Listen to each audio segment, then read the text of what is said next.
അമേരിക്കയിലേക്ക് ഇറക്കുമതി ചെയ്യുന്ന കാറുകൾക്ക് 25% താരിഫ് ചുമത്തി ട്രംപ്. ഏപ്രിൽ 2 മുതലാണ് അധിക നികുതി നടപ്പിലാക്കുക.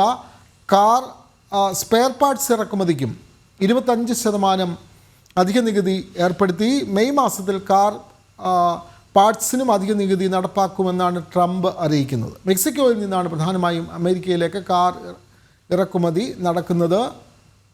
ആദ്യം ട്രംപിൻ്റെ വാക്കുകളിലേക്ക്.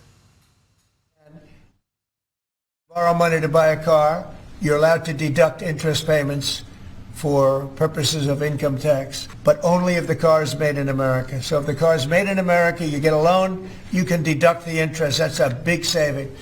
A lot of people in that part of the world, in terms of buying cars, a lot of them don't think in terms of deductions. People that think in terms of deductions are very wealthy people.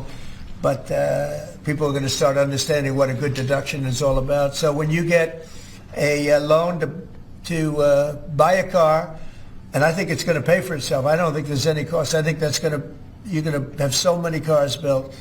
But you're only going to get that deduction of interest if the car is made in the United States of America. So I'm going to sign this, and Mike, I hope you can get that, because I think it's going to be amazing in terms of the number of cars that are going to be made because of it.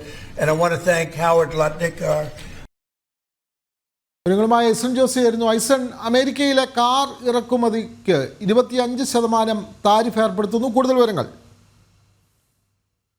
25% അധിക tariff ഏർപ്പെടുത്തും car ഇറക്കുമതിക്ക് എന്ന് വളരെ കൃത്യമായി. അതായത് അമേരിക്കയിൽ നിർമ്മിക്കാത്ത കാറുകൾക്ക് 25% അധിക tariff ഏർപ്പെടുത്തും. അത് തീർച്ചയായും നമുക്കറിയാവുന്നതാണ്. ആഭ്യന്തര ഉത്പാദനം വർദ്ധിപ്പിക്കുക എന്ന കൃത്യമായ ലക്ഷ്യം തന്നെയാണ് അതിന് പിന്നിലുള്ളത്. മറ്റൊരു സുപ്രധാന വിഷയമുള്ളത് 80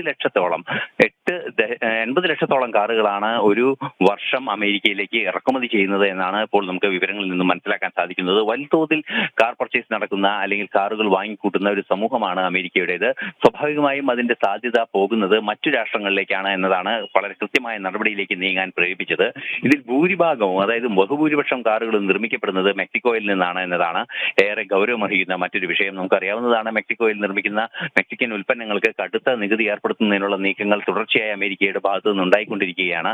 ഈ മെക്സിക്കോയിൽ നിന്നും വരുന്ന വാഹനങ്ങൾ അവരുടെ ആ ലാഭക്കുതിയോടെ ഇവിടെ അമേരിക്കയിൽ വിൽക്കുന്നത് തടയുക എന്ന കൃത്യമായ നീക്കം തന്നെയാണുള്ളത്. ഏപ്രിൽ 2 മുതൽ ഈ കാറുകൾക്കുള്ള അധിക തീരുവ ബാധകമാകും, അല്ലെങ്കിൽ അധിക താരിഫ് ബാധകമാകുമെന്ന ഒരു നിലപാടാണ് ട്രംപിന്റെ ഭാഗത്തു നിന്നുണ്ടായിരിക്കുന്നത്. അതുപോലെ തന്നെ കാറുകളുടെ സ്പെയർ പാർട്സിന്റെ കാര്യത്തിലും ഇത്തരത്തിലുള്ള കടുത്ത നീക്കങ്ങൾ നടത്തുന്നുണ്ട് ട്രംപിന്റെ ഭാഗത്തു നിന്ന്. നമുക്കറിയാവുന്നതാണ്, മെയ് മാസത്തിൽ നേരത്തെ സൂചിപ്പിച്ചതുപോലെ മെയ് അല്ലെങ്കിൽ അതിനുശേഷമോ ഇത്തരത്തിൽ ഈ കാറുകളുടെ സ്പെയർ പാർട്സുകൾക്കും 25% അധിക നികുതി ഏർപ്പെടുത്താനുള്ള നീക്കമാണ് ട്രംപിന്റെ ഭാഗത്തു നിന്നുണ്ടാകുന്നത്. സ്വാഭാവികമായും നമുക്ക് അറിയാവുന്നതാണ്, ഇത്തരത്തിൽ അടുത്ത ഈ കാലഘട്ടത്തിൽ തന്നെ ഈ അവിടെ തന്നെ അമേരിക്കയിൽ തന്നെ ഉൽപ്പാദിപ്പിക്കുന്ന ഉൽപ്പന്നങ്ങൾ മാത്രമാകുന്ന ആ വിപണി അതിനുശേഷം അമേരിക്കൻ ഉൽപ്പന്നങ്ങളുടെ വിപണി കൃത്യമായി ലഭ്യമാക്കിയതിനു ശേഷം മാത്രം വിദേശ വിപണിക്ക് തുറന്നു കൊടുക്കുക എന്ന കൃത്യമായ ഒരു അജണ്ടയാണ് അദ്ദേഹം നടപ്പാക്കിക്കൊണ്ടിരിക്കുന്നത്. നമുക്കറിയാവുന്നതാണ്, തൊഴിലവസരങ്ങൾ വർദ്ധിപ്പിക്കുകയും ഉൽപാദനക്ഷമത വർദ്ധിപ്പിക്കുകയും കാറുകളുടെ അല്ലെങ്കിൽ ഇത്തരത്തിലുള്ള ഇറക്കുമതി ചെയ്യുന്ന കാറുകൾ ഉപയോഗിക്കുന്നത് വഴി ഉണ്ടാകുന്ന അല്ലെങ്കിൽ